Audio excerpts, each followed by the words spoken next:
ايه اسباب ابتعاد الكره البرازيليه عن النادي الاسماعيلي؟ شوف، في كرة القدم لابد عنصر الواقعية ياخذ أهم عنصر. وما نكونوش عاطفيين أكثر وخياليين أكثر من لازم. صحيح تاريخ الإسماعيلية، لكن يعني طباخ في ريستورانت عشان يعمل لك صحن كويس لازم المتطلبات تكون كويسة. تمام. تمام.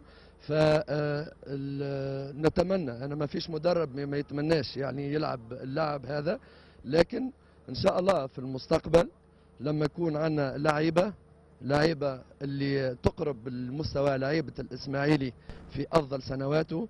معليش انا افضل يعني من مدربين اللي نعشق كره القدم القصيره، لكن هنا واقعيين، لابد ان نكون واقعيين. عندنا مشكل في الفريق، يعني قبل مجيء 3 مباريات الأخيرة فريقي قبل 7 أهداف في 3 مباريات، وهذه حصيلة يعني كبيرة جدا. شكرا زميل حسن توفيق. كابتن نصر الدين نبي، هنجح الأهلي في فرض سيطرته وسطوته وكلمته.